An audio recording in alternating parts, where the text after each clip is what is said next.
Like, don't feel guilty about it, because that's everybody. Yeah. So one thing about being in Chicago, because the weather obviously changes and snow comes, like, so my years typically, spring peaks, gets real busy through summer, right? Fall dips a little bit, and then Christmas time gets pretty slow, and then repeat, right? Yeah.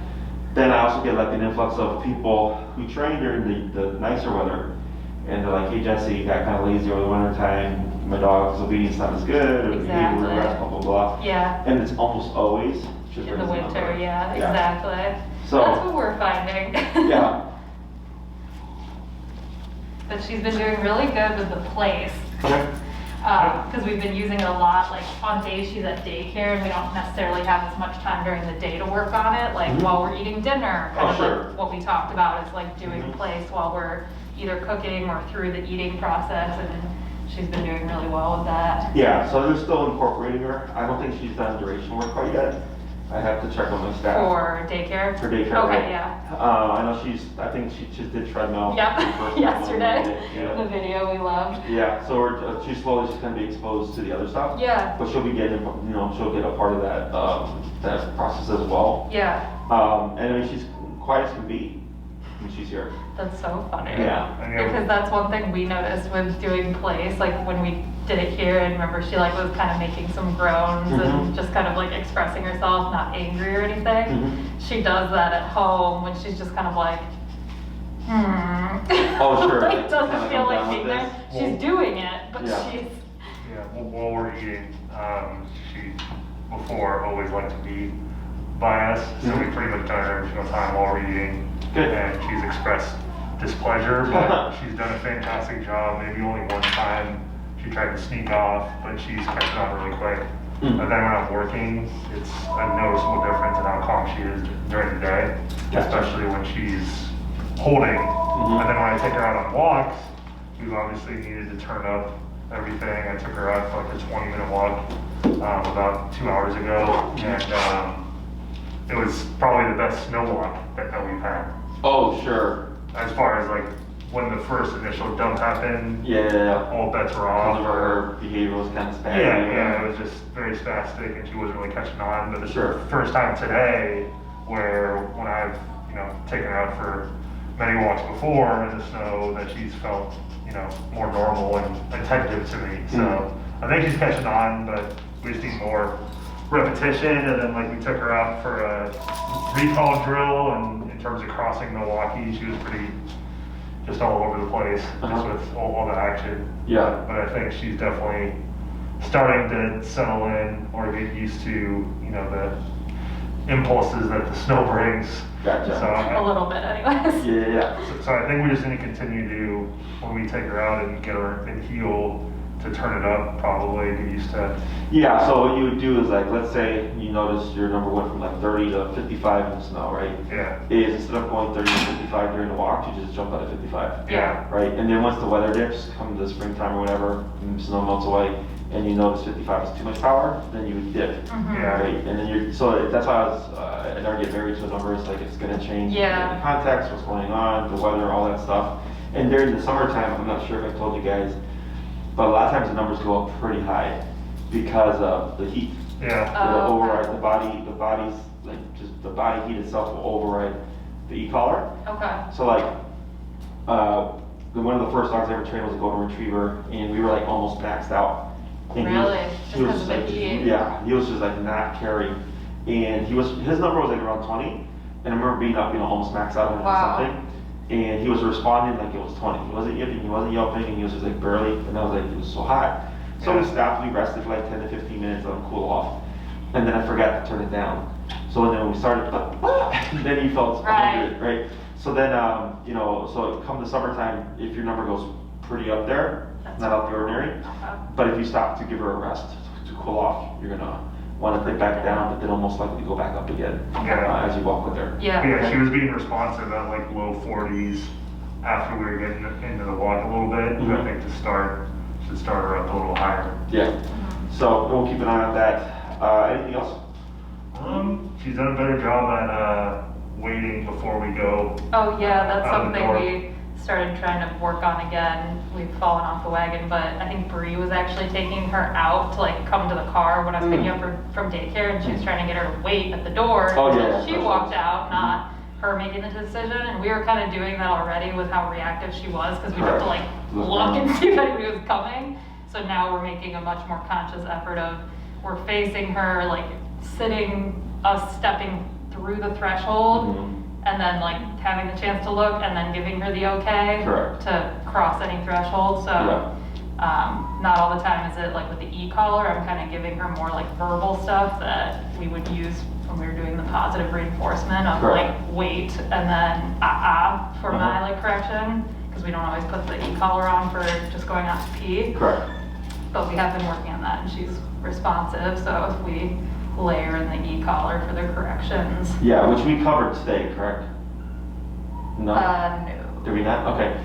Because we've just done place and the first leg of recall. And then the heel. And both heels, and then the in-home visit. Because this is our 6th class. Yep. Yeah. Okay. So what we'll do is we'll actually cover how I teach the stay, so that when you start incorporating the e-collar, you actually know how to do so. Yeah. So we'll do that. It's fairly simple. Because I was going to cover sitting down, but I wasn't sure exactly what we had covered, so that makes more sense.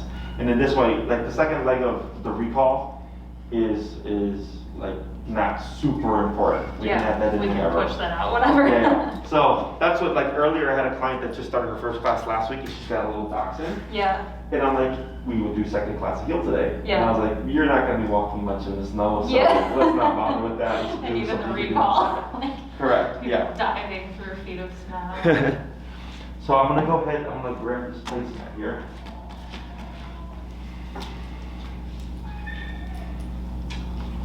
Remember me now?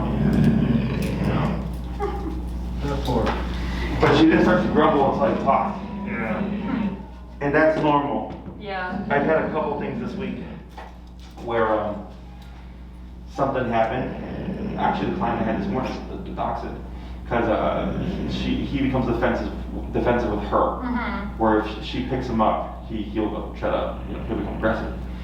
So she's had him for like a long. It was a crazy story. But anyways, he's a frat boy dog. Oh. So she got from a frat fraternity, whatever.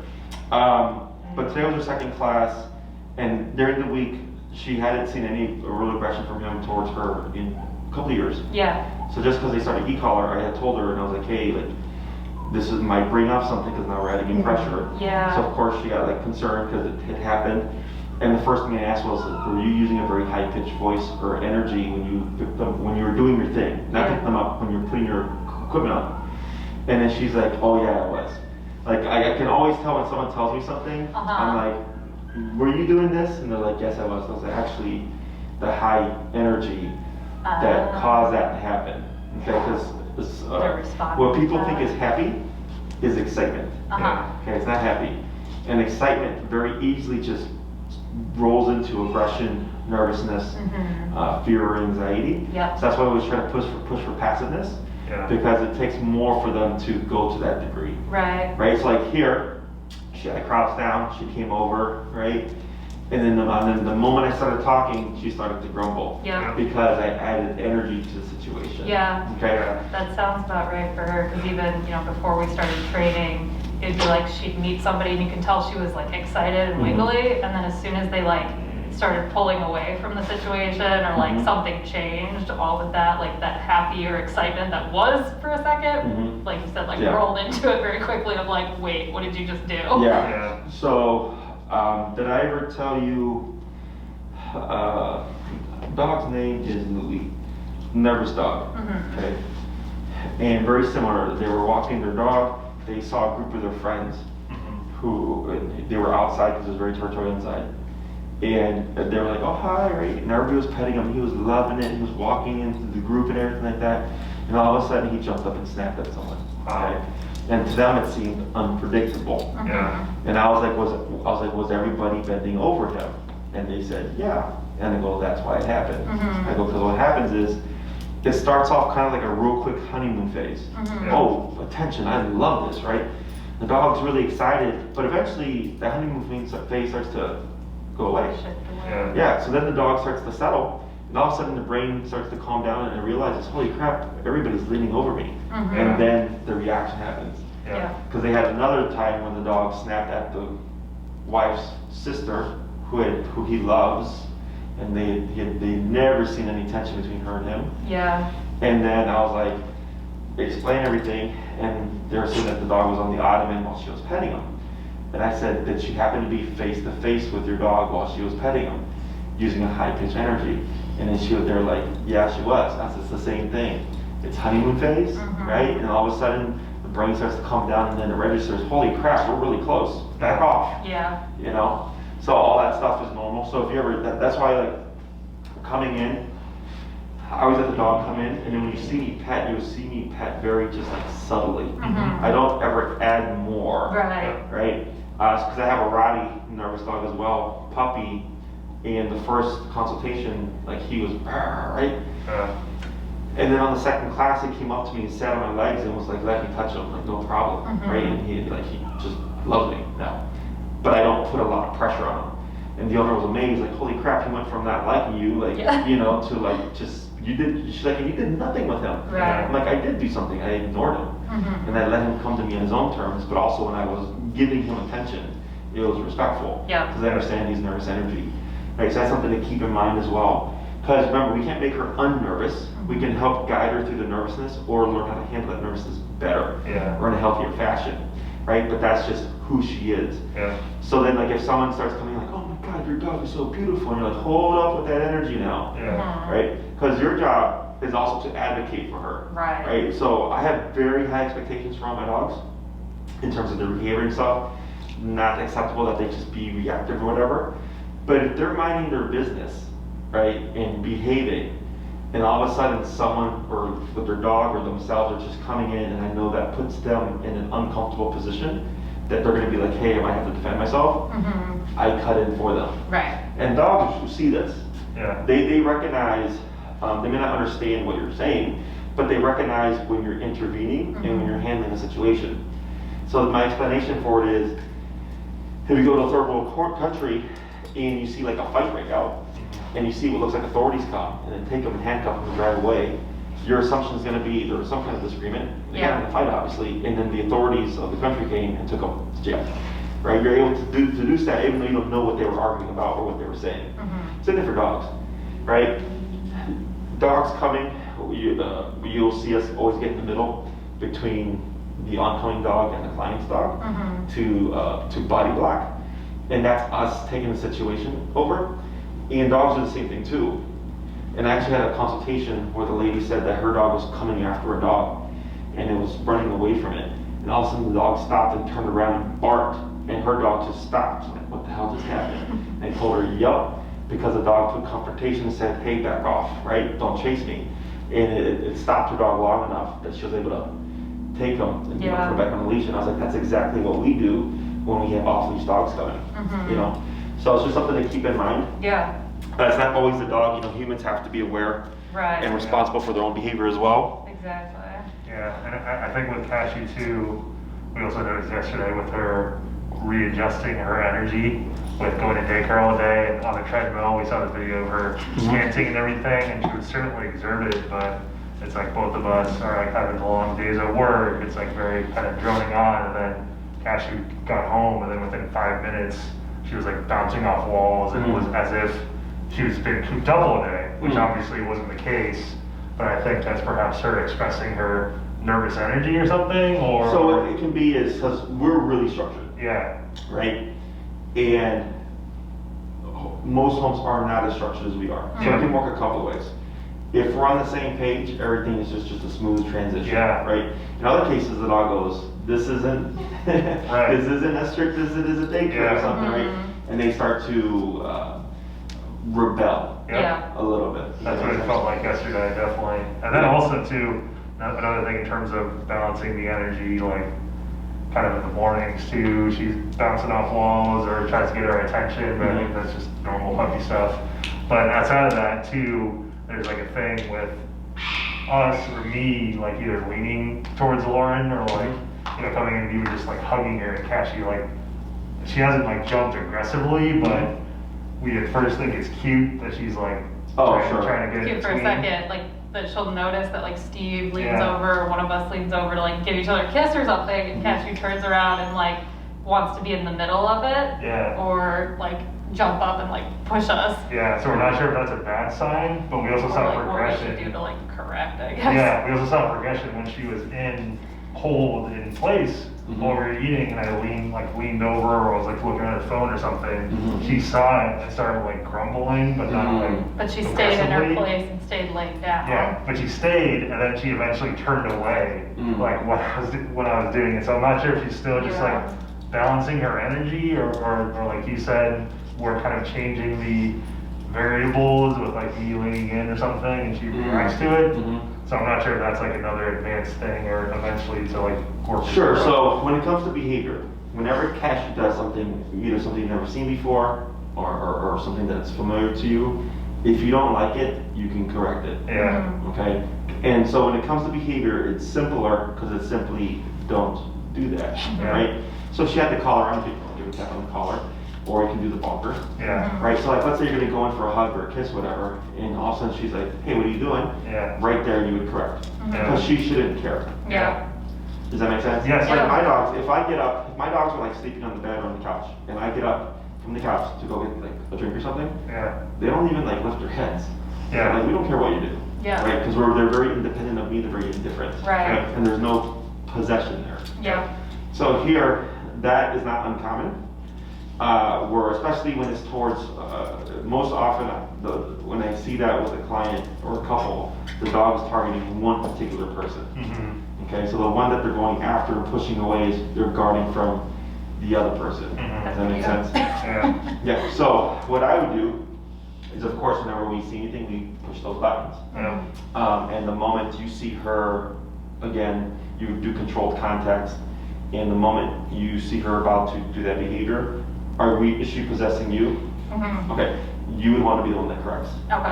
Okay, because she's possessing you. Yeah. Does that make sense? Yeah. So you're the one that technically like empowers her. So then you have to disempower her. Okay, so then like if you do a bonker, you'd be doing the bonker. And this is somewhere where I advise or recommend that people do a more confrontational correction. Right? Because if you do e-collar, she doesn't know to. Yeah. Right? That's the advantage of e-collar. Yeah. So confrontation and non-confrontation approaches are good depending on the context. So when there's certain things where I go, okay, we need confrontation, we need the dog to know it's you and me now in order to close that gap. Okay?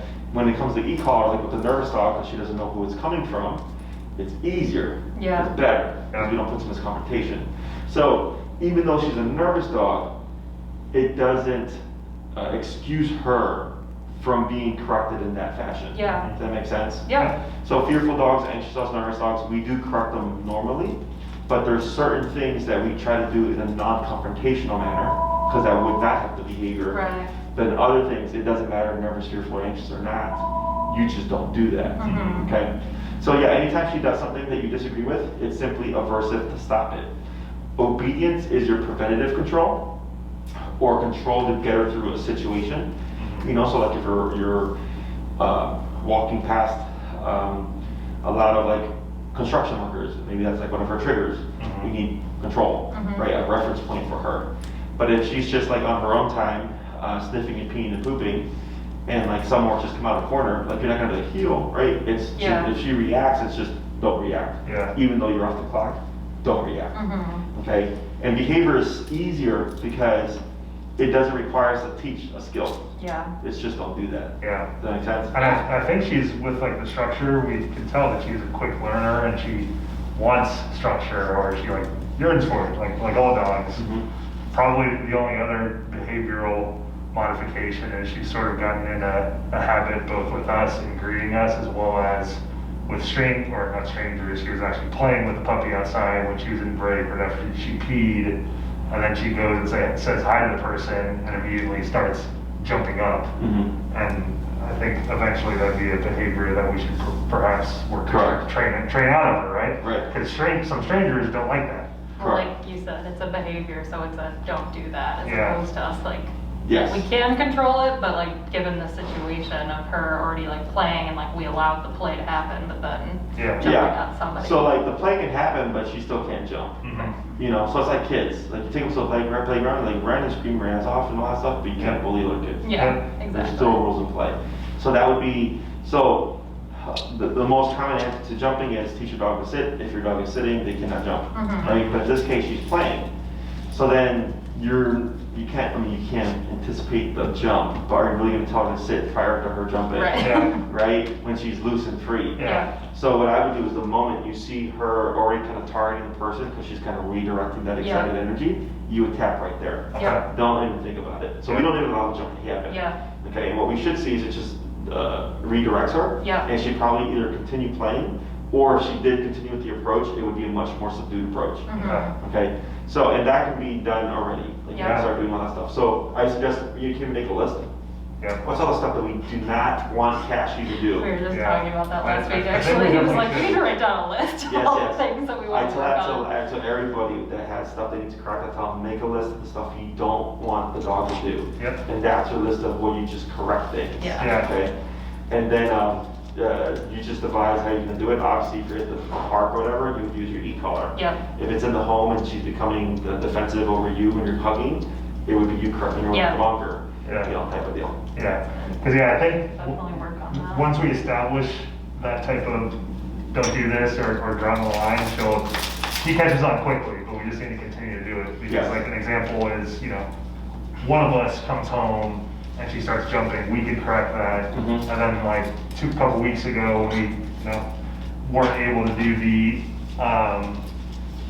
entrance exercise with guests, or like my old roommate is like an ultimate dog person. Cashew loves him, and like he's a big guy, and she's like jumping around and whatever, and kind of let it go. But then the girlfriend is a little less, into it, and then it's like, I think both of those should be corrections from the jumping perspective. Right? Yeah. So what you can do is you can correct the jumping on her own. Period. Right. Do not jump on your own accord. And then teach her instead to jump on a command. So she did. So Lauren did a little bit, kind of like started, but Yeah, for sure. So like you could, up or jump, whatever your word is. So she's, by default, she learns, I don't put my paws on people. But if I hear this cue and I'm seeing the signal, I can jump on that person. That's the only time, Okay, now if your old roommate or whatever is like coming in with a ton of energy and is jacking her up in Mountain Dew, like then she's gonna like take it somewhere else. So there's gonna be a fallback to it. I was gonna say, it sounds like the example you were telling us about earlier is like the sister-in-law that never had issues with it. That immediately made me think of his roommate. I was like, so that basically could happen. Sure. And anything could happen, really. But people get complacent. Right? Where they see either progress or they've never seen something from their dog until the day it happens. Right? So I'm always like a step ahead in the sense that I go, someday it may happen. I hope it doesn't, but if it does, I know how to stop it. Because it's the same deal with like how amazing she is and like loving all over my roommate, but then when we're sitting down on the couch and he gets up, she does like the bark and like whines and like I don't like that. So I think if we just continue to correct like this is you cannot do this. It's more like a shut up command. But like a kid, right? Playground, you can play and everything. This is acceptable, this is unacceptable. Correct. There's always rules in play no matter what's going on. Anything else? That covers it. That was exhaustive. All Cashew right now. Now one thing I will point out, okay? This is like Cashew right here. Do you know what all that was? They're trying to get us our attention. And be like, pay attention to me. I'm bored. Is people are just programmed that when a dog demands attention, they typically just give it. Right? Now she jumped up and I think you pushed her down, you pushed her down. Then after you pushed her down, you also petted her a little bit. Right? So you're actually contradicting yourself. Yes, we are. Right? And these are little things that, so it's like, if police officers were to like make, obviously they do make exceptions, right? No one's like black and white. But the appearance of officers is that they reinforce the law. Right? They are not here to be our friends because then there wouldn't be so much of a respect factor. More people would push back against the cops. Right? So it's the same thing here. you're trying to establish a respect factor or rules and boundaries, but then there's times where she actually believes you. Right. Right? And it's recognizing those times. And I think going forward, just like keep tabs. And you're like, how often does she do this to us? Yeah. And you'd be surprised how often people just go like, holy crap, like the dog does this like 20 times a day. Well, Yeah. for sure. So 20 That definitely happens with her, because sometimes she'll just bark at us, which we're not okay with. So Yeah. we say no and bonk her Mhm. because she's trying to do it for attention, as Mhm. opposed to like, we're not normally ever sitting like this, where we're Yeah. actually, Right, right, where right. she actually has to do this. And so Mhm. like you said, like she's asking us for attention and we're not correcting her. So she's like, well, that's okay then. Like, Yeah. Right, right, that's right. how she's Exactly, seeing it, because they exactly. need to be more black and white than. Exactly. Yeah, and it's been pretty much a morning routine when she goes to the office and like I hop on the computer and start getting to work. Pretty much a morning routine with like she starts looking at me or like finds a way to mess with me, like take one of my slippers, Yeah. bark at Yeah. me, and like I'm using the bonker a good amount. Mhm. And like you said, you know, it seems like she is more like towards Possessive, Lauren, yeah. possessive. If like we're more enforcing it, or maybe you put the e-collar on in the morning, Mhm. put her in place and make it more regimented, I Mhm. think that would make over lives a lot easier. The other thing you can do is what's called a tab. It's just like a foot-long leash. It's just like a handle. Oh, yeah. And you can clip it to the prong. Yeah. So if you don't want to have the because the e-collar you rotate and stuff, you Right, don't want to yeah. worry about that. And if your prong is effective, that's another means of correcting where you can just grab the leash and Yeah. correct. So it's like a lot of puppies that like go to boarding trains and stuff. That's usually what they'll send them home with. It's like a little tab Yeah. on their prong and say like, keep this on your puppy for the first 6 months because you're going to correct every little thing that your puppy does. Yeah. Using that. So it's kind of that same methodology, just with Right, the without older having to dog. have the remote with you at all times too. Yeah. Yeah, okay. And you can always do a mixture of all three or whatever. The Yeah. main thing is consistent corrections. Yeah. Mhm. Okay, and then be mindful of just how much attention we're giving on her terms as Mhm. opposed to our terms. Yeah, Again, I don't care that you give her attention, but definitely that stuff like that will empower her. yeah, And then you're like kind of steps forward, steps back. Okay. that makes sense. Yeah. Alrighty. So what we'll do is go ahead and move into the stay. It's relatively easy. So who's gonna go first? Alrighty. And what's the number currently at? 45.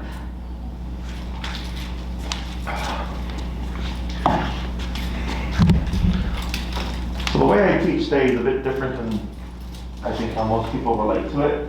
Mhm. So all our commands, or at least, well, yeah, technically all our commands, have an implied stay to a degree. Mhm. Heel, walk with me, stay with me, right? Recall, come to me, stay with me. Sit, stay, down, stay, go to your bed, stay, Mhm. right? When it comes to stationary commands, we don't sit and stay with it. It's implied. Okay. And the only time that we use the actual word of stay is when the dog is already in the position, okay? So like, let's say Cashew would be laying on her dog bed, and we already have taught her to place formally. Mhm. And technically she can get off the dog bed at any point, right? Because she chose to go there. Yeah. So one way about it would be you would remove her and then tell her place, right? So then you have the send, she Yeah. goes, and then that would be under the command. Yeah. Or it will stay. Now it becomes a place command, okay? Or if let's say Cashew were to be in a down position, again on her own terms, and we've already taught the formal down with e-collar, and we decided that, oh, you know what, Cashew, we actually need you to not move. Well, again, instead of picking her up, down, Mhm. stay. Now it becomes a down command. Does that make sense? Yeah. So what we're gonna do is we're gonna teach the stay concept from the heel position. So what I have users just pop Cashew in the heel, walk down, walk back, come this way, and then from those stoppers, she's gonna automatically sit, and then I'll coach you through the rest. Heel. And you can dip it down, because we're gonna teach something new. Let's go down to 18.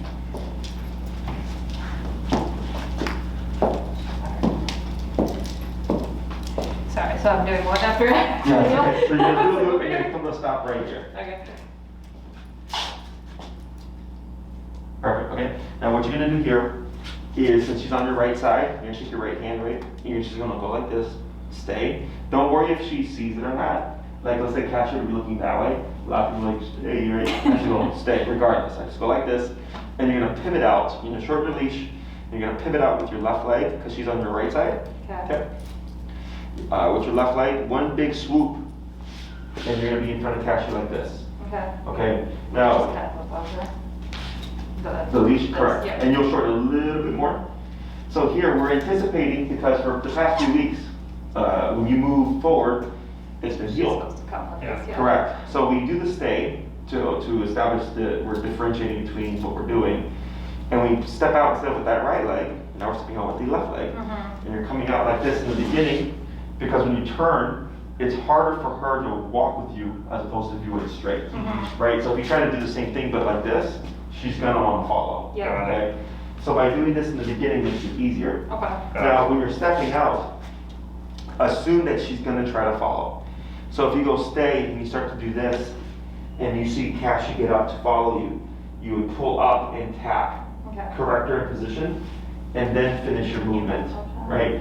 So that's why we choke up a little bit more. Yeah. So that we want to prevent Cashew from coming to us. Okay. Because for her, if I tap her and she manages to get to my feet before she repositions, she thinks that's what she was supposed to do. Mhm. And instead, we want to keep her at bay using the leash tension, pulling up and away from you, Okay.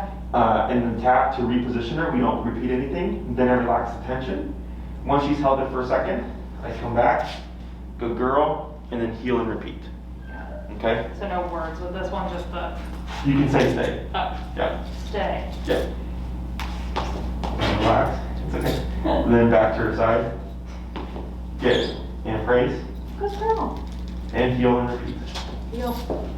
Actually, I have this with my left foot. I should- Yes. Yeah. Now that's getting more complicated because I Right. guess I'm remembering your legs. I do remember you talking about the left and right foot on whatever, like second Correct. heel one that we did. Stay. Good. Right. Wait a moment. Good. Now when you step out, I'm gonna have you have it up, but no tension on the collar. Just ready to go up if needed. If needed. Okay. Go. Heel.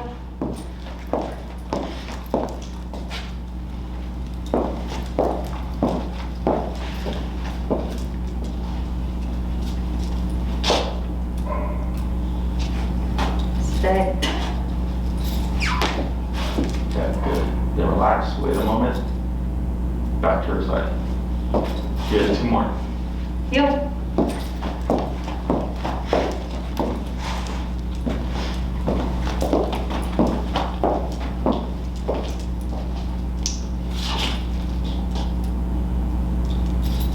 Stay. Feels like I'm doing a magic trick. There you go. Good. And one more. Heel.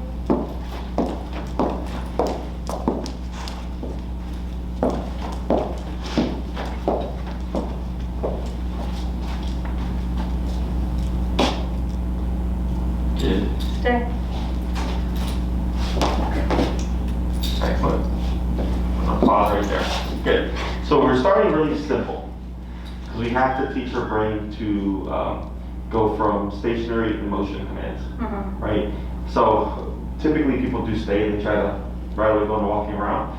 And I want her to get used to these legs movements, right? 'Cause like you said, when we move forward, it's with the right leg, Mhm. and now we're moving with that left leg. So we're making it stupid obvious, like, hey, we're moving Yeah. with this leg. When we do that, you don't move. Mhm. Or it's just like when you're the cross turn, when you Correct. step over with the left leg and then go with the right and turn, right? For the pivot, right? Yeah. So here, same thing. We're making it really obvious with those movements, Yeah. so she can start to differentiate. Mhm. And dogs do learn to differentiate between the legs. It just takes consistency and repetition. Right. So I got a lot of dogs where the owner, we're doing the stay, and then fast forward a couple of weeks, and they'll move forward with the wrong leg. They'll like forget, and they'll say, "Jesse, the dog stayed. Like it's not working anymore." And I'm like, "Show me." And it'll be that Yeah. they're moving with the incorrect leg, and like that's why your dog won't stay. Yeah. As soon as we fix it, all of a sudden the dog doesn't move. Got it. Okay. So now we're gonna do same concept, but we're gonna build on it. Stay. You're gonna pivot out in a wait a moment, and you're gonna do like a half moon walk in front of Cashew, keeping that hand there ready, because now that you start moving, she's gonna think heel. So then you're gonna want to counter her, up tap, reposition her. We don't repeat anything. Land back in front of her, back to her side, excuse me, and heel. Okay. It's like we're dancing, Cashew. Heel.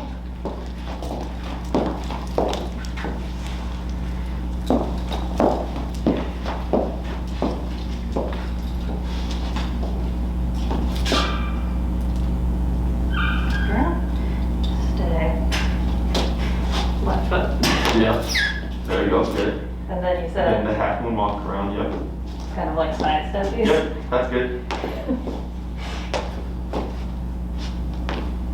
Excellent, back to her side, she looks unused. She's like, Mom, what the hell are you doing? Good, and one more. Yeah.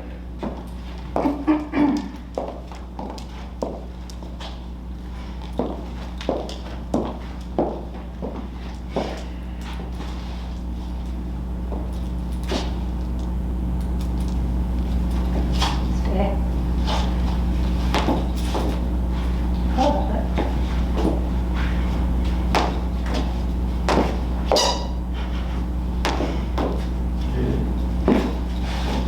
Yeah. Two Yeah. more.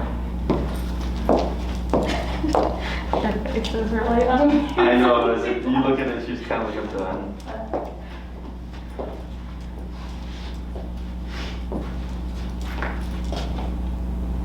Good. Oh, wait. Stay, yep. Stay. Good. Just watching Bessie. Good. Good girl. Two more. Heel.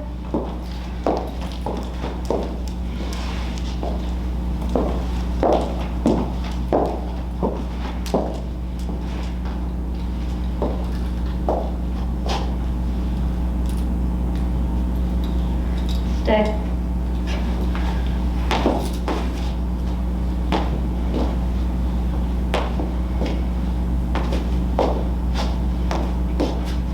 Good girl. Good, last Yeah. one.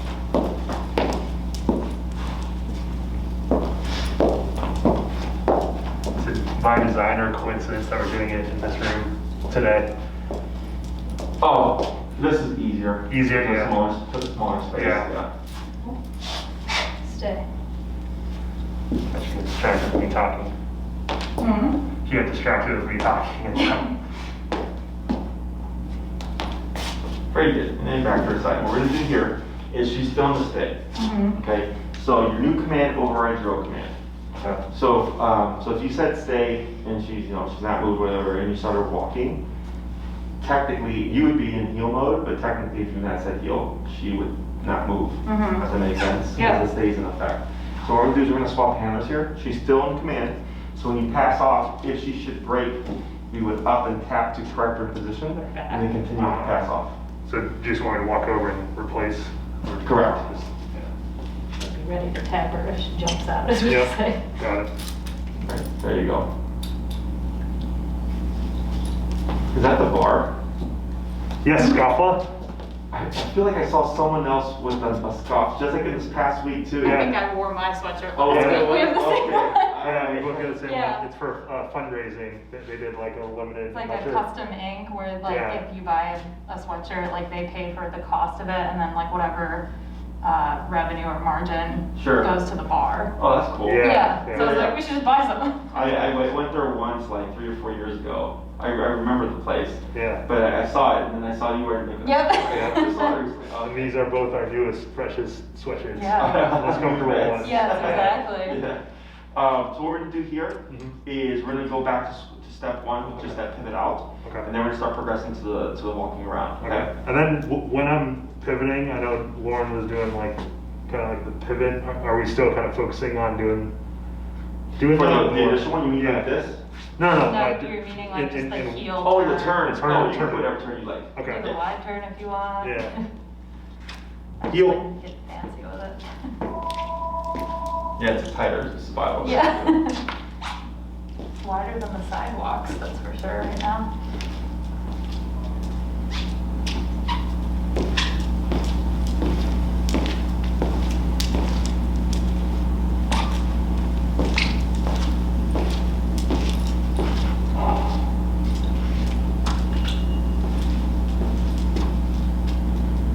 Good. Stay. Good. Then back to her side. Good. Let's do it 4 more times. Heel.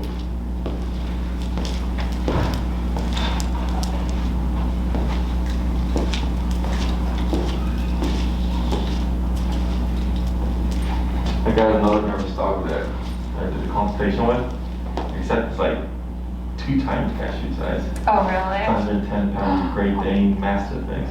Oh, wow. Stay.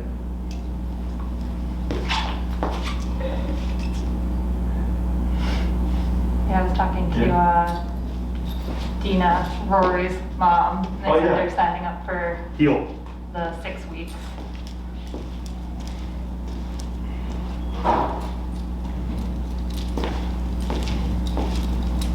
Yeah, we had a ton of consultations for January. I bet, yeah.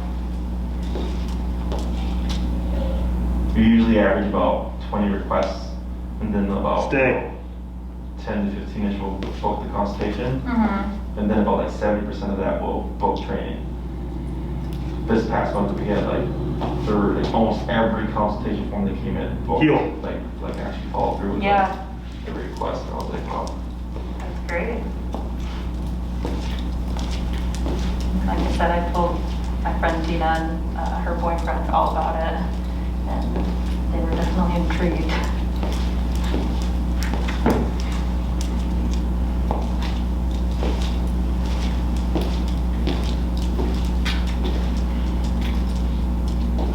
Good.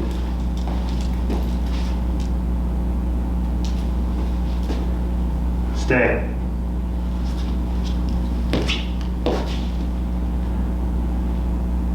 Good. And one more.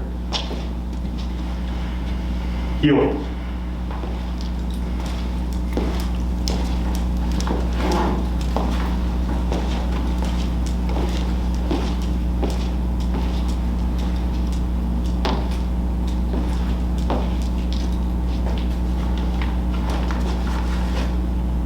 Stay.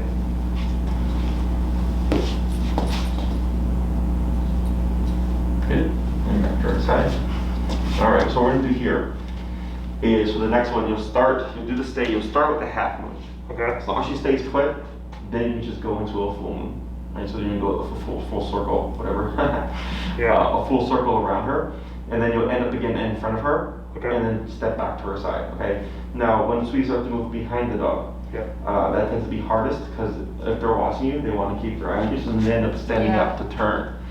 So if she turns, you up tap, she puts her butt down, and then you complete a full circle, okay? So we want her to stay in the same direction that she's facing. Direction doesn't matter. Oh. All we care is that if she gets up, is that she repositions, okay? Okay. Eventually, she'll learn, oh, you're just gonna do this. Mhm. There is no need for me to keep an eye on you.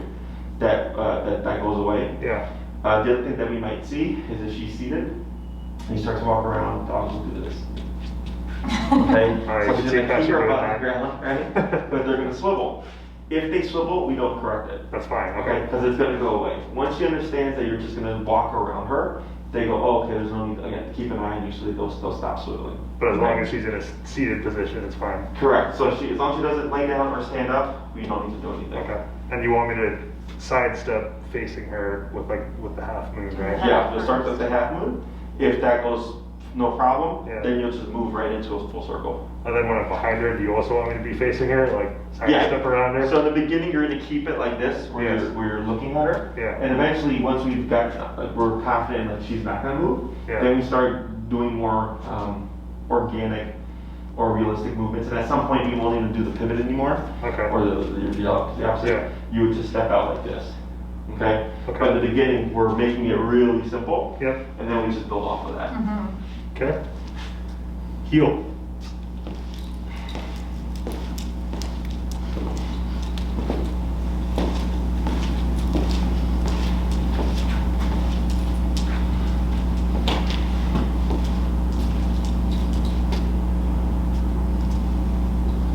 Stay. Yeah. Oh, sorry. It looked like she was It gonna was like get a up. half, Yeah. yeah. Thought about it. Good. Good, so now here, wait a moment. Now just continue going off in that direction to do a full circle. That's up, tip. There you go, good. Now here, so now your circle resets. Okay.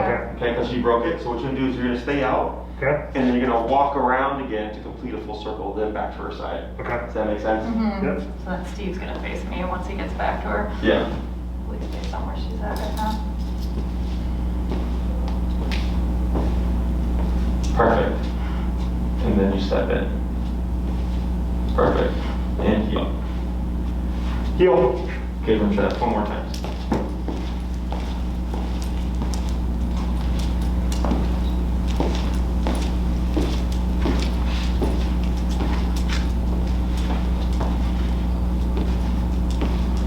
Would it confuse her if I do the like cross turn thing?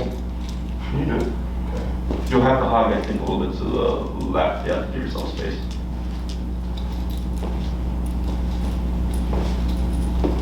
There you go. Good. Stay.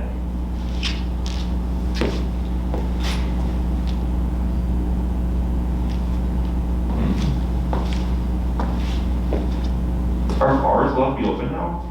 They are, yeah.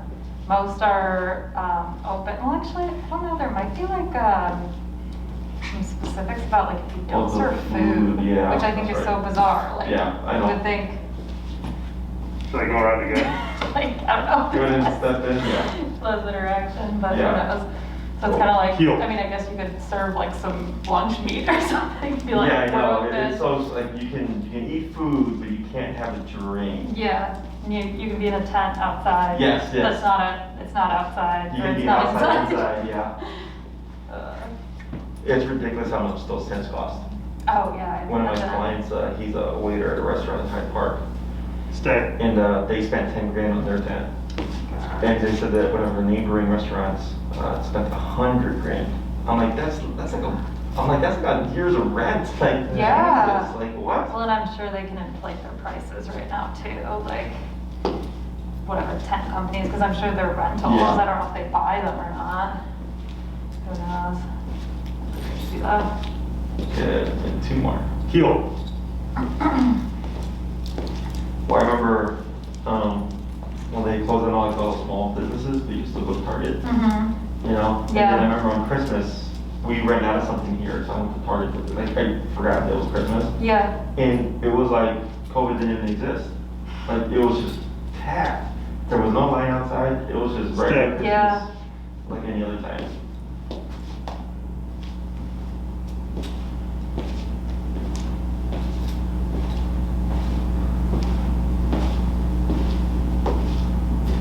Good. And last one. Heel.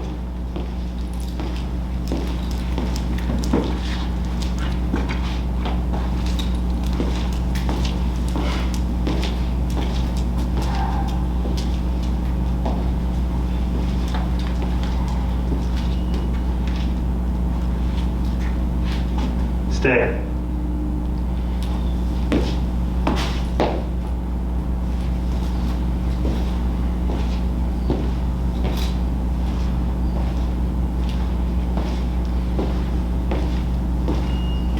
Perfect. Now what I'm gonna have you do here actually is go ahead and do another walk around, and you're gonna like kind of land over there where you're away from her, and you're gonna stay in that sitting position if that makes sense. Go this way. Yeah. So just walk around and stop like right there. Good, perfect. Okay.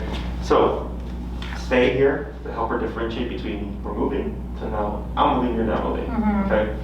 The reason why the reason why we do it from the heel is because when you come to a stop and she does this, right? She auto sits. What command did she get? When she's auto set, she's in stay until I tell you to heal again. Well, it's technically still heel, right? So if you set heel, Oh, and we didn't say anything else? correct. She's still in, okay. She auto sits, right? It's a trick question. She Yeah. auto sits, which is built into the heel. Mhm. Yeah, So if the last thing you said to her was heel, this is technically heel. okay. Mhm. A lot of people get confused and they think, oh, the dog's gonna sit. Mhm. No, the dog's not gonna sit. I was like, what's the last thing you said? They're like, heel? I'm like, yeah, that's the command your dog is in. Mhm. But sit is built into the command. Okay, because yeah, for me too, when I've stopped or just out of coincidence on the walks, like we would stop at street corners and stuff, and she would sit by herself, I would say heel again. That's correct. would I still do that in terms of we're starting to move and heel again? Correct. Okay. So there's a bit of a gray area there. Got it. So heel, cue the word, move forward with right leg, right? And then we say that from stationary to motion. Okay. Now, if she gets ahead of you and you turn to correct her with the tap, we wouldn't say heel there, Yep. right? We just turn and tap. The exception is if she's in a heel and you move forward with your right leg and you've not said anything else, technically that's cueing the heel again, just non-verbally. Okay. That's why that right leg is so important. Right. So at this point, if you'd like, my preference is I always say heel from stationary motion, but some clients are like, I don't like repeating the word a whole lot. So I'll say, well, as long as you cue it, and every time you go from stop to moving, you're always cueing that leg next to the dog, in this case, the right leg, you don't need to repeat it. Now, if you said Cashew stay, then did something over here, and then came back, you cue heel again. Right. Because now you overrode your old heel with the stay command, and now you have to reissue it. Yeah. Does that make sense? Yep. So, with this stay concept, because if she's in an auto sit and it's because of heel, her inclination is going to be to want to move with you. So I use something, we use the stay to counter her to teach her the difference between the two. Okay. So here, in terms of appliance command, like you said, like with the front door, coming out doors, thresholds, and all that stuff, is one way for you to do that. Another thing would be like, let's say you're at a red light and you're waiting for it to turn green, you want to practice, stay, walk around her at a red light just to kind of get more practice in. After she poops, you pull up on the leash. Leash pressure should bring her down to a sitting position. Stay, pick up the poop, come back to her side, heel, go to the trash can, stay, walk away, throw away the poop, come back, heel, right? So you're just finding moments during your walk or during your outings with her to apply it. Okay, instead of like, so we did this to, of course, teach you to teach her. But then I just tell people, instead of doing a training session, you really don't need to, just apply it on walks. Find places to put it. And then that's how you can start practicing it. Okay? Now, my favorite thing to do is when we're doing long leash stuff, is to take heel, recall, and stay, and blend them together. Okay? Now, one thing I would advise you not do is doing a recall while she's in a stay. Okay? Because she's going to start assuming you're going to call me when you get 30 feet away. She's going to start preemptively running towards you, which creates a problem. So to avoid that problem, I tell people don't ever do recall from a sit, a down place, or a stationary command like stay, because it creates that problem. Now, if you don't mind the extra homework and you're going to correct it, then I'll give you the answers for correcting it. But most people don't want more homework on the plate. So they usually just don't do that. Another thing that I do is I don't release dogs from stationary positions at a distance. So like let's say Cashew's in a stay, you're practicing with your long leash, you're 20 feet away, I wouldn't say break. From 20 feet away, right? Okay. Instead I go back to her, and you get close, break. Right, so we avoid the assumption of you may release me, or might release me at a distance. I want her to think that whenever we release her, you're always in the immediate space, so she doesn't make those mistakes. Okay? Because correcting them is a pain in the butt. Because the dog starts to assume, and most people aren't as consistent, that it creates a bigger problem. Okay? So my advice is always no recall from stationary positions. One, because it creates obedience problems. Two, because it's not realistic. She's not going to be sitting there waiting for you to call her. She's gonna be doing stuff. So that's why I say try to practice with her, like running around. She's doing other stuff. Exactly. She has to like break that. Correct. Whatever she's focused on. Because when we were doing the recall thing, we were kind of naturally, resetting, and then having one person on the other side, and then she would kind of be sitting, or like she would. Right, but we didn't put her in that. We didn't put her in that. Oh yeah, she decided. If she That's does fine. it on her own, that's fine. It's when she does it on our cue. And now that all of our sits, stays, whatever, are going to be like implied stays, that's where it gets confusing. Because right now she has until now, but like when we would say sit, it was like she would break it whenever she wants to, as opposed to us like correcting her. So because she knows sit from previous stuff, right? Right, exactly. If you say sit and she does it and she has her equipment on, the way you would correct it is the same way as we corrected this, just Mhm. up and tapping the collar. Yeah. So even though we haven't formally like gone over it, you can start reinforcing it. Yeah. Okay, because that's the easiest one to reinforce. The hardest one to reinforce is the down. So does she know down by the way? I mean, she does, but she breaks it, Okay. not like a Yeah. down stay. On a very rare occasion, she gets it outside, but it's very often that she's distracted and Yeah, she like, in the home she'll do it though, like, cause again, we told you, we did, the positive reinforcement first, Yep. so like sit and then down, like Yeah. all the hand motions with it, but none of it was like an implied stay or, yeah. Right. but Yeah, yes. for the most part, they would involve food. Yeah. So what I would do this week is actually go and revisit the down with food. Okay, just to get it back in her memory, Mhm. and just to get her warmed up, because that's the last thing we need to lay a remote over. Yeah, Yeah. So hopefully things stay down a bit. Most likely what we'll end up doing is we'll start off with laying remote over the down, and then we should be able to cover the second half of the recall. okay, And the last half of the program is essentially building all her skills and, Yeah. and proofing them. yeah, exactly, proofing and building them so that you get all the information you need to get her to off-leash reliability. Because Mhm. that's usually how it works out. The first half of the program is let's teach all the commands on those short leash or whatever, with the exception of recall and stuff. And then the second half, we just start transitioning everything towards the long leash and then going out and practicing and like applying in the real world. Mhm. Yeah, because a proofing example that I tried to bring up at the beginning is when we were playing fetch in the spot in Logan, and then like throwing the ball around, and we would kind of throw it away from the fence, but then one time a guy came up to the fence Mhm. and like almost started reaching through the fence, which is a terrible idea Yeah. on his part. Yeah. Taking his fingers through. But Cashew started getting fired up and like frustrated that she's not able to lunge and jump at him. Mhm. So at that point, I turned up the remote to like 60 something to just like kind of get her off. But I think that would be a good exercise to like do a recall You technically do a recall, correct? repetition from there. Mhm. So that's probably a good proofing example. It's as if like, you know, it's a training exercise that. Yeah, because she's in because there's, obedience while she's in a passive state. Yeah. And then obedience when she's in a stimulated state. Yeah. And obedience when she's in a reactive state, Right. And right there you have one or two things. So like let's say it's happening really quick Yes. and you don't get those words out. Yeah. If you just jacked it up and remoted, the assumption is she's most likely going to just return. Okay. Okay, so typically when we do an overhit, dogs run to the owner. Okay. Because heel, the first thing that we taught was come to my side. Mhm. Right? So that's kind of been implanted. That's why we do that first. Yeah. Because we want the dog to always assume if they ever make a mistake, I want the mistake to be come to me. Yeah. Right? Is we got that, plus we have the fact that we've done recall. Mhm. So if I've ever cranked it or did an overhit, and the dog improved pretty good, the dog will return. Yeah. Okay, so it's even if you don't get the words out, her assumption, which is actually now we're on the topic. One thing that I do, and this is once you feel confident enough in what you've done with her, is I'll go with the dog randomly on the long leash, let them be a dog, and I don't do anything.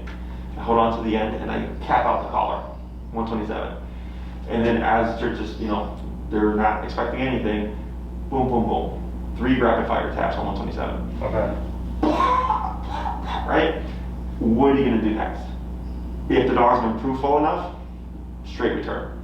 Okay? Super fast return. Yeah. If the dog has not been proofed enough, you're going to see flight mode. Okay. If they go into flight mode, I don't dip the number, it's 127, and I just keep going until the dog goes, what do?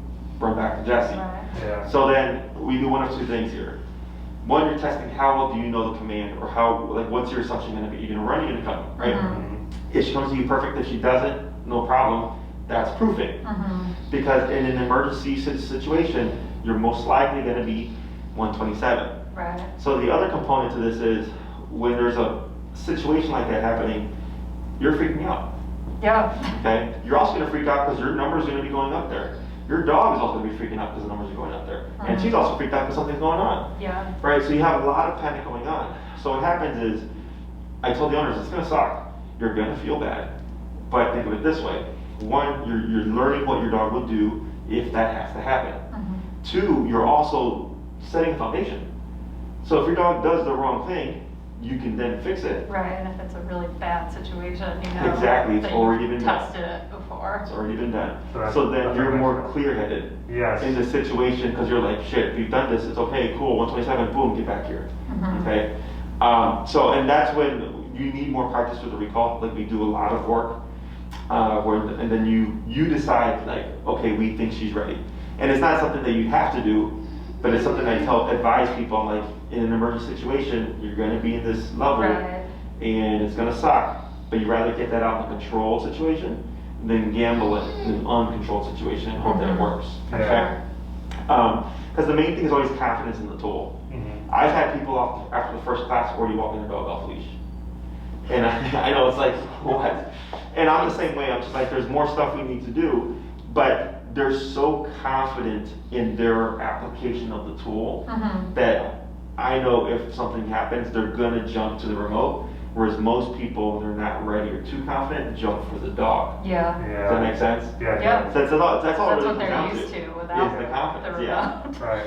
And then So- from our side too, in thinking about when we did our recall drills, Cashew started doing I'm a nervous dog, I'm anticipating what's gonna happen. Yeah. And then I think perhaps as our next step, or we still need more repetitions regardless, Yeah. is to like do other scenarios in terms of like she runs up to the fence and then Yeah. calling her back or something like that. Mhm. And just saying like out of a random instant, unstructured testing if she's gonna Well, you were recall. saying like kind of layering it in, like with play, like we Yeah. go play fetch with Yeah. her. So like if we fetch the ball a couple times and she's out with the ball, would it make sense for us to give her a recall command if she's Yeah. already like out and she already knows to come back to us with the ball? Like is Oh, that so if you do a confusing? recall, Yeah. if you throw the ball out, Yeah. she goes either on the retrieve or as she gets there. If you do a recall there, if you practice that too much, she's gonna stop retrieving. Not permanently, but she's gonna assume Right, the she's recall. trying to get ahead of You're gonna it. see her run, and she's gonna stall, and she's gonna go, okay, what's gonna happen, right?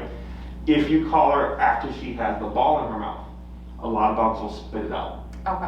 because they're anticipating the hit. So because they're anticipating the hit, they spit the ball out, but they'll still do the recall. Okay.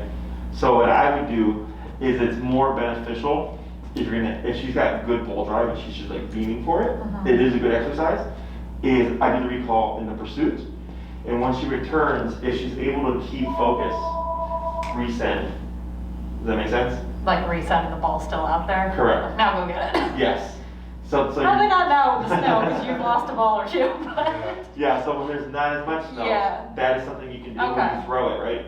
And then she goes, and then you call her like 3/4 of the way, half of the way, blah blah blah blah. Yeah. She comes back, and the moment she returns, yes, break, go, right? Yeah. And then she goes, phew, and she That runs makes for sense. it, picks it up, and comes back, right?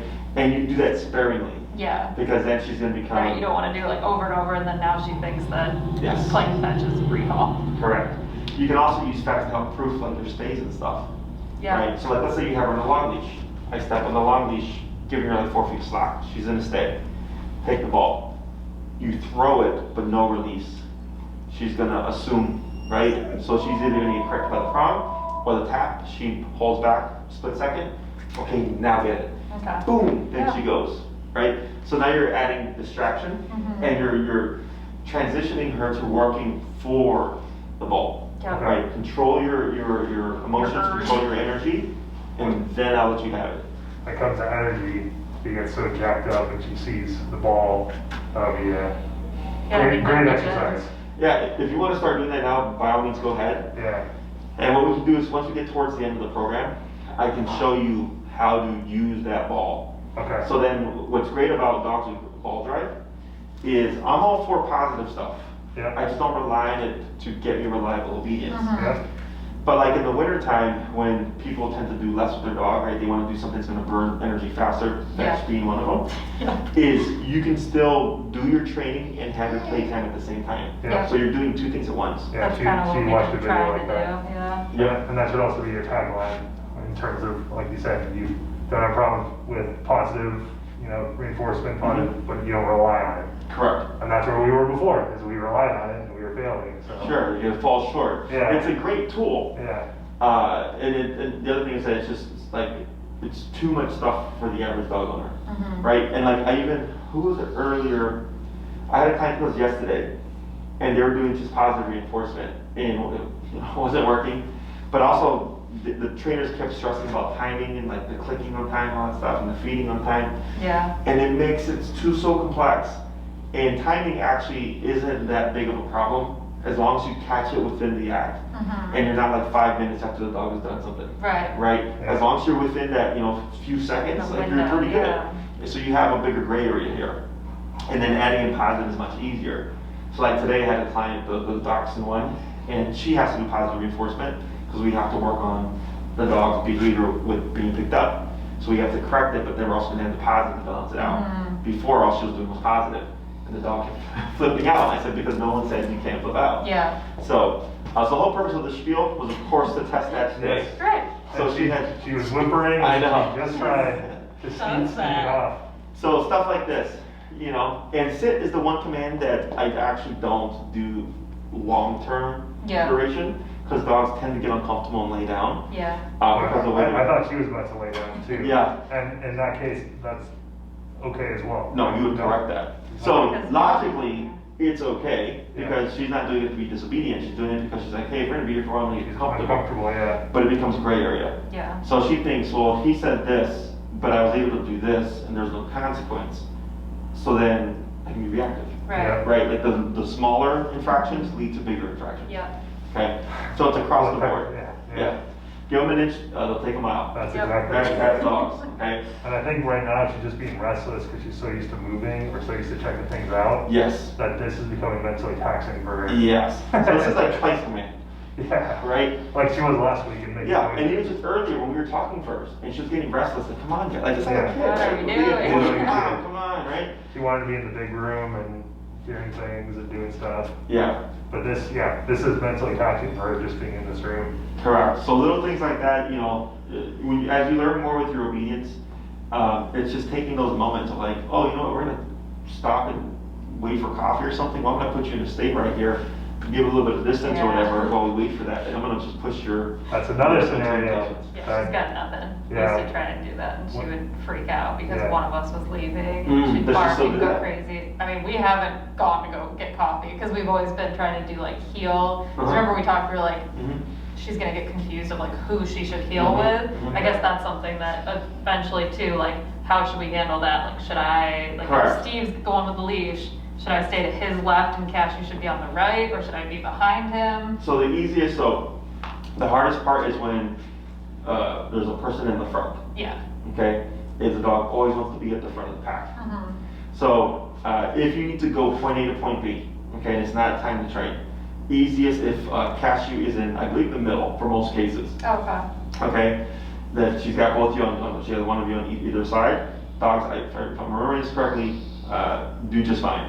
Or you can have both of you to her We do the left left. or whatever, Yeah. or because you're going to be both on the right. Humans are a lot, yeah. Or her, yeah. So you can see how that pans out. I'm pretty sure it's the dog in the middle, the one that's the easiest.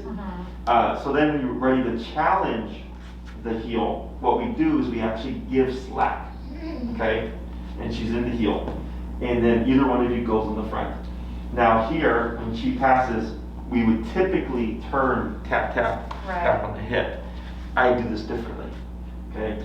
You're walking, the moment you see her start to forge ahead, I stop walking, and I remote her until she disengages and comes back to the hip, and then I move forward again. Within a couple of steps, she's probably gonna forge. Remote, she comes back and disengages, and I repeat that. So in the beginning, you're not gonna be able to take a step or two, and she's gonna just go, right? So then you adjust your number. Yeah. Eventually, once you hit the right number, you're gonna see her kind of do this. She's gonna start bucking back and forth, because the brain wants to forge, but she knows she needs to stay on the hip. Okay, so the reason why we do it that way is what we're trying to override is the desire or the want to be with the person ahead. Right. Yeah. Right? So you're saying, go ahead and do it, but you're gonna get corrected for that behavior, okay, as opposed to the redirect. Yep. Yeah. Almost always the redirect fails in this particular exercise. So I just say, keep your movement, stop when the dog forges, person pauses ahead, remote, disengage, move forward. Within a step or two, I know the dog's in the forge. Keep disengaging and then increasing the number. So eventually, they stay under hip and the person's at front. Yep. Yeah. And this is a good way to proof Yeah. the heel. For Yeah, sure. this is the perfect exercise when both of us on our way to do recall drills out to Logan. Mhm. If we're walking in our alley and we're both around each other, it's a short distance. We're Correct. probably gonna stop Right. about It's just 50 tough time times. holding and heel, whether one person is behind Yeah, anywhere, because we're like, I guess I've always just kind of like followed behind if Steve Yeah. Sure. has her in the heel. Sure. But, As long as the dog's ahead, it tends to be easiest or in Right. the middle. yeah, So then when you have the time of like, yeah, we're gonna push this, then that you do makes that. sense. Okay, and then it's just finding that number that's gonna disengage her. Yeah. And don't be concerned if you end up going up there. You'd be Mhm. surprised Right. how much dogs wanna tip. Wanna be at the forefront. Right, yeah. we know already. Yeah. So, Oh yeah, in doing that, that's like speaking exactly to I think what Cashew needs, is if we do a training walk like that, mhm. 2 recall, training session back, that's a whole lot of training that we're knocking out that is much needed for her. Yeah, anytime you notice something where you're like, yeah, this is like something that Cashew struggles with, I right away. Yeah, So, because what we're gonna get. yeah, because like we do the thing where have her go to the bathroom first so she can be focused, because like, you know, when we take her out, Oh, sure, yeah. go to the bathroom, but also like if we're going to, you know, do recall drills, we're like, oh, we don't have her in a heel and she's just kind of all over the place. Mhm. You're saying what we should do is like after assuming she goes to the bathroom, we hit her hard with, let's keep the hip. Yeah, so for me, so I'm super strict as is. Yeah. My dogs are always at my hip, Mhm. unless it's gonna be active, you're running around playing stuff. Okay. Does that make sense? Yeah. That's my preference. Okay. Or I do 80% to 20%. Okay, 80% structure to 20% play. Because your dog becomes what you do more with them, Mhm. right? Yeah. So if it's like all we do is affection and cuddling and play, then you get that kind of dog. Mhm. If it's we do discipline and structure and I reward you with this time to play, then you get that kind of dog. Okay? Most people tend to look at obedience as a as needed basis, but obedience is actually, you know, it's meant to be used like all the time Mhm. when needed. Now, do I need your dog always under command? No. You know, when she's in the house, do you always have to do place? No. There's some trainers that do that. Mhm. There's some trainers that say your dog is always on the dog bed unless you're actively doing something with them. Your dog is in the kennel when you're not home. Like all these like really strict rules. And I'm strict with like consequences, but I'm lenient on how much control I have the owners put on the dog. Mhm. Unless it's like an extreme case. Then I'll tell them like your dog has this pretty much a prisoner life because they're just that bad. Yeah. You know? So, and then once you start tightening up that stuff, you should start seeing, you know, more difference. Yep, I think so. Because people look at dogs as like they're babies, or they're, you know, their kids or, you know, companion and all that stuff. But in some cases, like, Right, that's we not end how up you with problems look today. at it. Some dogs you get away with it. Some dogs you can't. Yeah. Okay. So anything else? I don't think so. No, I think this will be really helpful to Yeah, I think this is layer on. So This I is guess, a big layer on week, yeah. so when we do it like stepping out the door, we should do the same like stay Mhm. and then like do the step out and then do we tell her break? Then you Or do can we say come break. back to her to like You can do then either kick or. her out? You do either or. Yeah. Because Okay. you're still close. Yeah, Right. they're like Now, when within you- proximity. If you do break across from her, vary your time. Like, cause it's always, you know, cause stepping and looking both ways would be like 3 seconds. Yeah. So she'll learn to anticipate that 3-second gap. Yep, she's So like So I should ready. hang out there for 30 seconds and just like wait and Yeah. see like have her work on that stay Yeah, sometimes inside it's the 3 door. seconds, sometimes it's 10 seconds, Yeah. 5 seconds. Just so she's really listening for that cue of Yeah. now you come out. And then you would close your door, lock it, whatever. Or you can even, once she comes out, up into the sitting position, tap, whatever, Mhm. stay, go to lock your door, heel. Here we go again. Yeah. Okay. Other questions? I mean, in terms of our morning routine, do you recommend that we put the e-collar on and are correcting her, or when we're starting the day, should we do place to just kind of keep her there, or should we balance it out? As in, like, every morning we do place, everyone gets ready, and then we release her, or should we, like... Is she like getting excited and stuff? She always kind of is excited when we wake up. Gotcha. She's a morning So you person. So you can correct excitement. Yeah. Okay, you can disagree with that. Mhm. So think of it this way. Correcting her for the behavior would ultimately teach her there's no reason to be this jacked up this time in the morning, right? And then it's like, I don't care what you do, just don't be that kind of energy. Yeah. Place would be for like preventative control. Like if she's in place, she can't display that energy. Yeah. Does that make sense? Yeah. So there's no right or wrong really, but if it's really, you're trying to teach her like, hey, you just need to be chill. Right. I just correct the behaviors they don't want. You know, so, and then people tend to feel bad because they're like, but the dog's happy. Like, the dog's not happy, the dog's excited. It's totally different energies, right? Or totally different things for dogs. As you can correct the excitement.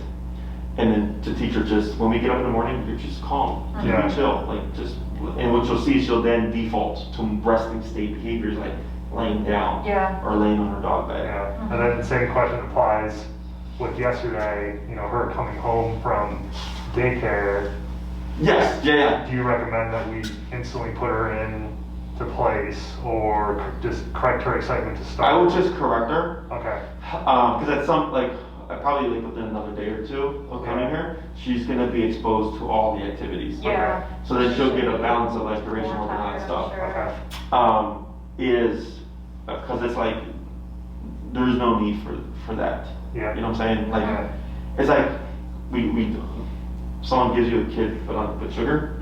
Yeah. You know, they're like, why did you give me the kid after you gave him a ton of sugar, right? And our whole thing is we don't do that. Yeah. But if she's rebelling and going like, hey, they're really strict at Jesse's place, and I'm having to be calm or whatever, now I'm just let that out. It's like, nope, that's not gonna happen here either. Right. Okay? Because that's, you know, something where, we just need to play her out, or like she's going crazy, let's just like play and then she'll calm down. But then also sometimes in the morning. Like feeding into it. Yeah. Yes. That we're like, kind of like when she was rubbing up against us and then we feed we're like, okay, like it's letting her think that that's okay instead of correcting it. Because then also I think of her at her maximum excitement when I'm either, you know, trying to get her on the bonker or she's taking my slipper and everything, or also I do the bonker and she gets in a crazy state and she literally jumps up on her couch and like moves around the couch because she's just like sprinting and all that.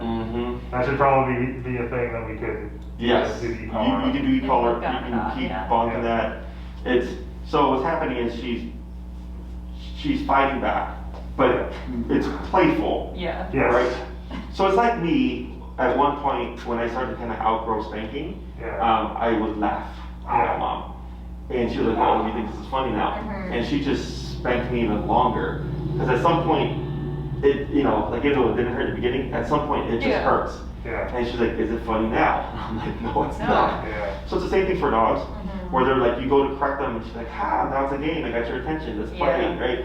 And she starts zooming around. That's exactly what she does to me, because Lauren's getting ready for work, and then like I'm sitting on my computer, and it's constant Cashew, mischievous mind, like how can I, you know, what can I get riled up, or exactly. Yeah, so what I do is I just keep correcting, even though they're zooming around or whatever, I just keep correcting, and at some point they go, oh, this is not fun. And then you break that, and then it makes life a lot easier after that point. I think so, and I think she'll get it. Because we don't like it when she's in insane mode. No, anything you don't like, you can disagree with. Okay, even if like the dog is zooming, the zoomies, whatever. I tell people, especially like I had someone, they had like a date or something. Oh my god. And the dog got the zoomies, broke his TV. I'm not surprised. I'm like, be careful letting the dog do that. It's funny when it's a puppy, but not so funny when it's a 100-some-pound dog. And with her 75 whole muscle, she hasn't broken anything yet, but like with us, I guess my conclusion with all of that is too much structure a bad thing for her in terms of like constantly correcting. Oh, like is there too much, is such a thing as too much correction? Yeah, as in will she be like so pent up, like no, what you're getting is it's protest, right? But she doesn't want to give it up. But at some point, like I was celebrity, I'm gonna win. Because that's what makes me a good trainer is because I don't have limitations. If I have to 127 a dog, I'm gonna 127 a dog, right? A lot of trainers actually aren't comfortable with that.